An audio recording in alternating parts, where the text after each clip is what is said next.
بغيت نخبركم شي شويه بما وقع في الجزائر، ولكن قبل ان نهضروا على الجزائر انا عندي رساله من اخوانكم الجزائريين. قالوا لي بالحرف الجزائريين اللي اخوان اللي بالمناسبه رحبوا بنا ترحاب اخوي كبير.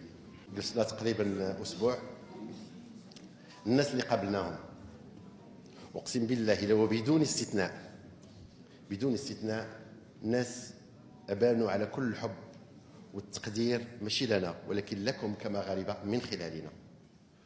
وقالوا لي الكاملين اللي كنتلاقى معهم قالوا لي وصل وبلغ خوتنا المغاربه حنا راه خوت. هادو قول لهم حنا خوت. فاش تستعملوا حنا خوت تستعملوا الكلام ديالنا، وداك الشيء اللي كتشوف في مواقع التواصل الاجتماعي هي زرع البلبله وزرع الحقد والكراهيه ما بين الخوت خدمه لاجندات